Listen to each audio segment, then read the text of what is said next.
Hey, welcome to the Missing Link series part 2. Before I get started, I just want to say that I got some feedback, got some comments. Salute to the homie Kevin Proctor. I've been told that I may be going too hard, too fast, which was not my intent. I just want you guys to understand that I'm not a teacher by profession, or I'm not licensed or anything of that nature.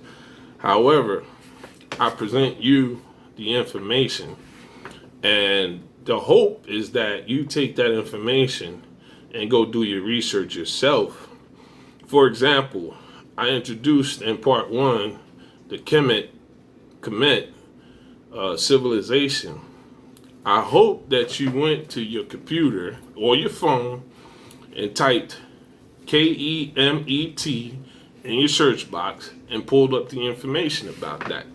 I also talked about Napoleon, Volney, Aristotle, and a few other people, and I hope you took their names and put them in your Google search box and pulled up the information about these people. So again, I'm going to do my best to simplify it as much as I possibly can, because I want to keep you interested. I want to keep you thirsty for the knowledge. But ultimately, it's your responsibility to take the information that I'm giving you and research it for yourself. It's the best thing to do. That's why we're in the position that we're in, because people have given us information for years after years after years, decades after decades, and we just took that information on face value, and we never researched it for ourselves. Of course, back then, the tools and accessibilities to research it weren't available, but today, there's no excuse. With smartphones, iPhones, laptops, desktops, there's no excuse for any black person in America not to be able to research their history. Okay, in part 1, I introduced you to ancient Kemet, and I gave you some quotes from some Greek and French philosophers. Aristotle, Volney, Champollion were a few that I gave you. In this video, we're going to take a brief look at the lineage of kings. We're going to also take a brief look at the artifacts that were stolen out of Africa, which sit in a lot of museums around the world today. We're going to look at some of those. But mainly what this video will be about is me connecting the dots for you on how African spirituality is the basis for Christianity. So I hope you enjoy. Peace. Okay, here we have the royal list of Abydos. It gives a chronological order of 76 kings from Menes to Seti I. Now, Abydos is one of the most oldest cities in Egypt. The unique thing about this is, of the 76 kings, 63 of their bodies were discovered in the Valley of the Kings, which is along the Nile. So I want you to research that. The Valley of the Kings, where 63 of the 76 kings' bodies or tombs were discovered. Now, this is very important when I get into the basis of Christianity part, because no one in the Bible's grave was discovered. No one, not one.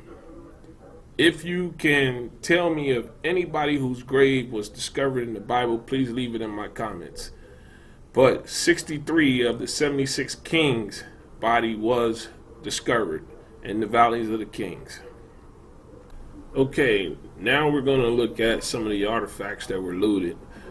This piece, the second Camus style, was actually in the Luxor Museum, which is in Egypt. So that piece is local.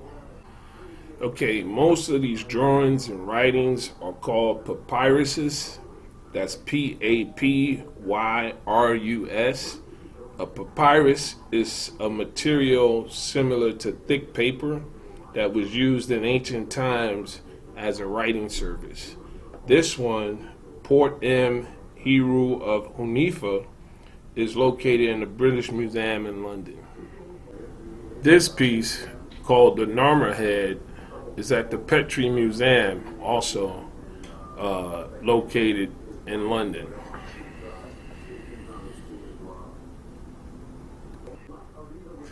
Okay, here's a scribe that's in a museum in Paris, France. I can go on for days showing you these artifacts. I'm not, but I can go on for days showing you these artifacts that are all over the world. France, Britain, America, all over. As you can see here, entire coffins were looted. This one was taken to a British museum in London. So white people need to be careful about talking about the looting that's going on, because they are the originators of looting, and black people need to understand this. They looted a lot of things out of Africa.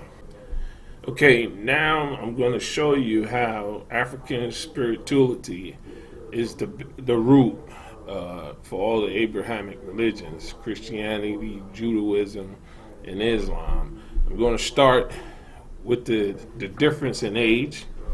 I'm going to prove to you that Kemet spirituality has been around thousands of years before Christianity. And then I'm going to show you how Christianity, in the scriptures, in the Bible, how they came from the Kemetan papyruses. It says the indigenous wisdom teachings date the civilization known as ancient Kemet to around 65,000 years old, give or take a few thousand years.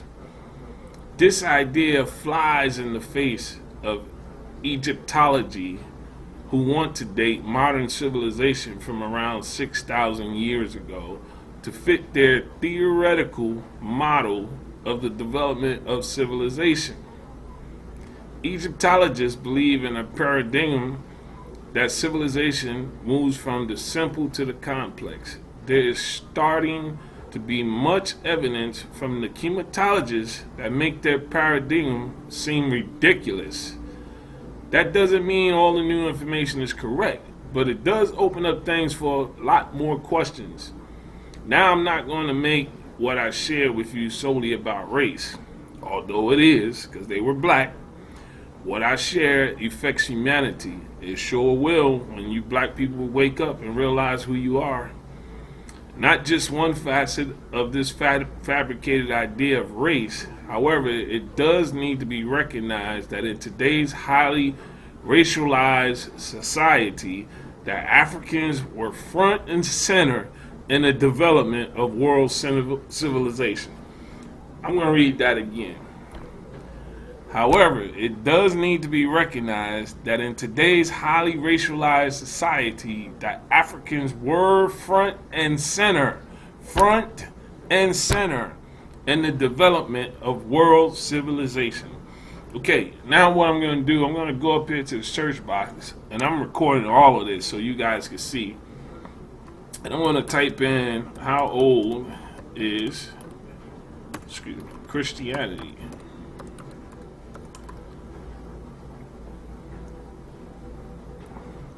Let's go with in years. And we'll wait.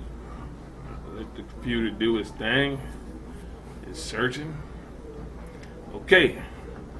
So, we'll see how old is Christianity. I'm going to go to the first one that pops up, because that's usually the most frequented one. And we're going to go down here, and we're going to see what it says about how old Christianity is.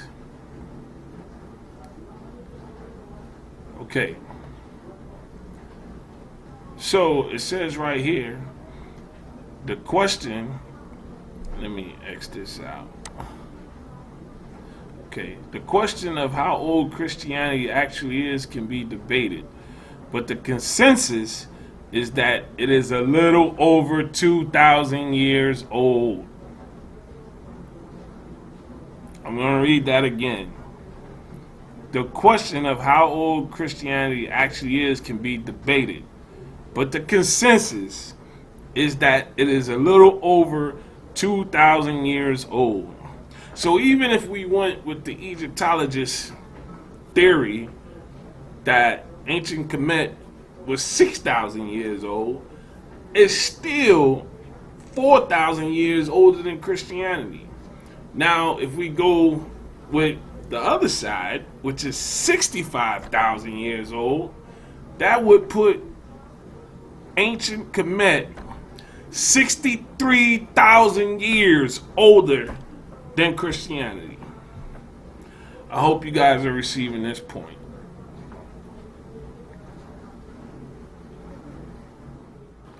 All right, so at this point, I think we've created some valid questions. Remember when I told you back a little earlier about the kings and the 63 bodies of those kings being discovered? And how in the Bible none of those graves have been discovered. So that would be one question. Where are the graves? Another question would be if the ancient Kemet spiritual system existed thousands of years before Christianity, how can Christianity be valid? That's another question. Also, through my studies, I've discovered that Christianity was recognized as a state religion in 325 or 313 AD by the Roman Emperor Constantine. And at that time, a whole lot of paganism, rituals, and beliefs were infused into Christianity. And so how do we get around that? So there's a lot of questions, valid questions that I think at this point we can ask. But those you have to answer for yourself. I'm not here to try to convert anybody. I'm just here to present the facts and allow you to do your own research. So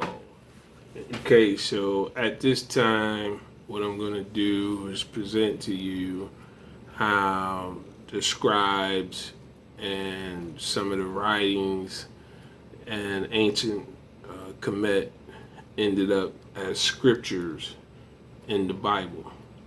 And I'm just going to show you that, and then we're going to conclude part 2, and we'll come back and tell you about what we're going to cover next. Okay, so here's the Wikipedia definition of the Great Hymn to the Aten. And what I want you to see in here is that it was composed in the middle of the 14th century BC. So this is before Christ. And I'm going to go back here and we can read this little part. It says it's the longest of a number of hymn poems written to the sun disk deity Aten, composed in the middle of the 14th century before Christ. And it is attributed to the 18th dynasty pharaoh Akhenaten. Alright, so I just wanted to prove to y'all that this hymn was written 14th century BC, about 300 years before Christianity. So I just showed you where the hymn of Aten was about 1400 BC. David, who's known to have written Psalms, this was about 300 years later. So let's take a look and compare the two. Okay, in the Aten hymn, it says, when you set in the western horizon of the sky, the earth is in darkness. Psalms 104 verse 20 says, you bring on darkness and night falls. Okay, the next one. Every lion comes forth from his dens. Psalms 104 verse 21. The young lions roar after their prey. Aten hymn, at daybreak when thou arises on the horizon.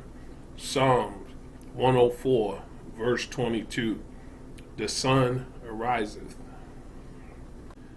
Him, all the world, they do their work.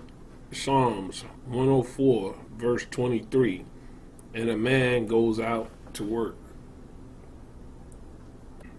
Him, trees and plants are flourishing. Psalms 104, verse 16. The trees of the Lord are full of sap. African hymn, the birds which fly from their nests. Psalms 104, verse 12. Besides them, the birds of the heavens dwell. African hymn, the ships are sailing north and south as well. Psalms 104, verse 26. There goes the ships. Mopi, who was an ancient Egyptian author. And if you look, they just go ahead and tell you. In particular, many parallels have been drawn between the form and content of portions of Amenemopi's work and the book of Proverbs. So they go ahead and tell you that the Proverbs has his work in it. But mind you, this is 1300 to 1075 before Christ existed.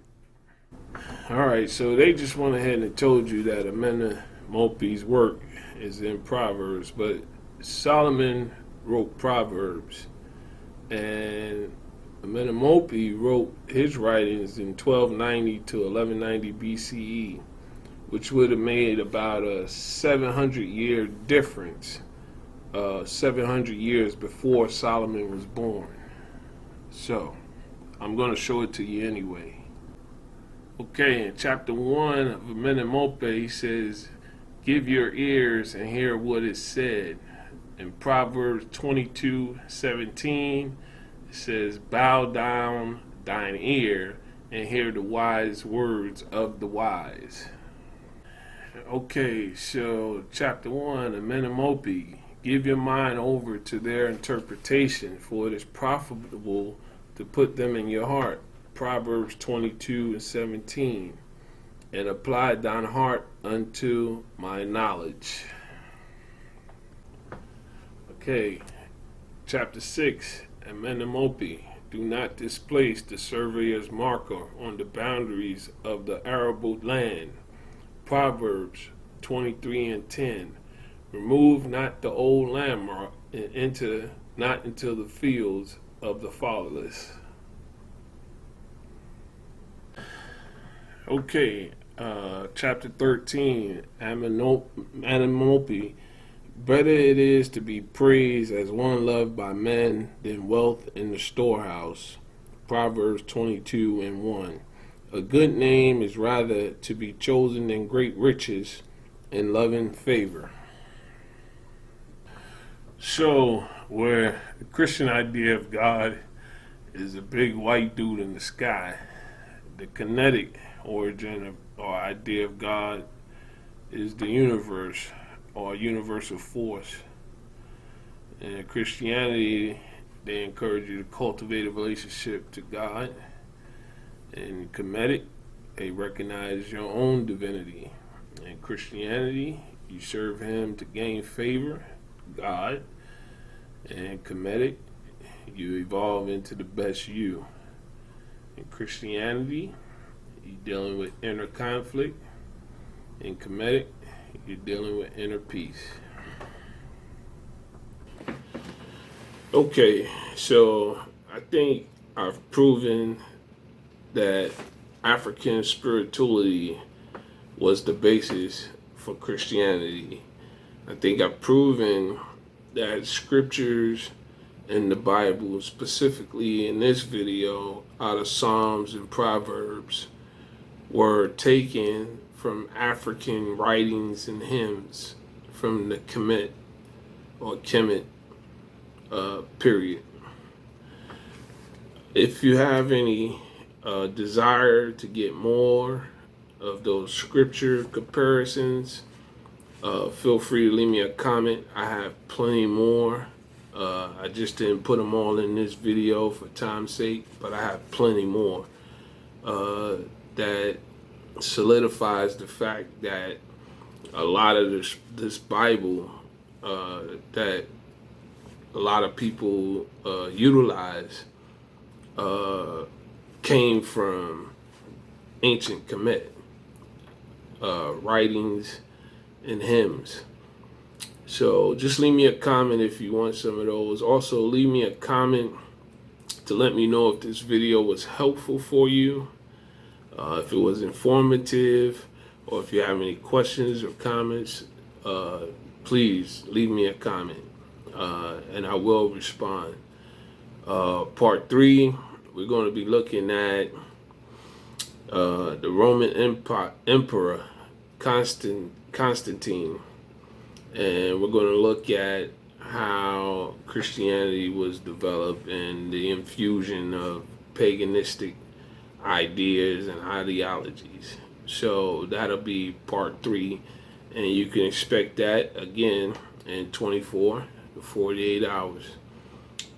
Subscribe to OnTheGrahamTV. We thank you for your support. We're going to continue to do the research to bring you the truth. Peace.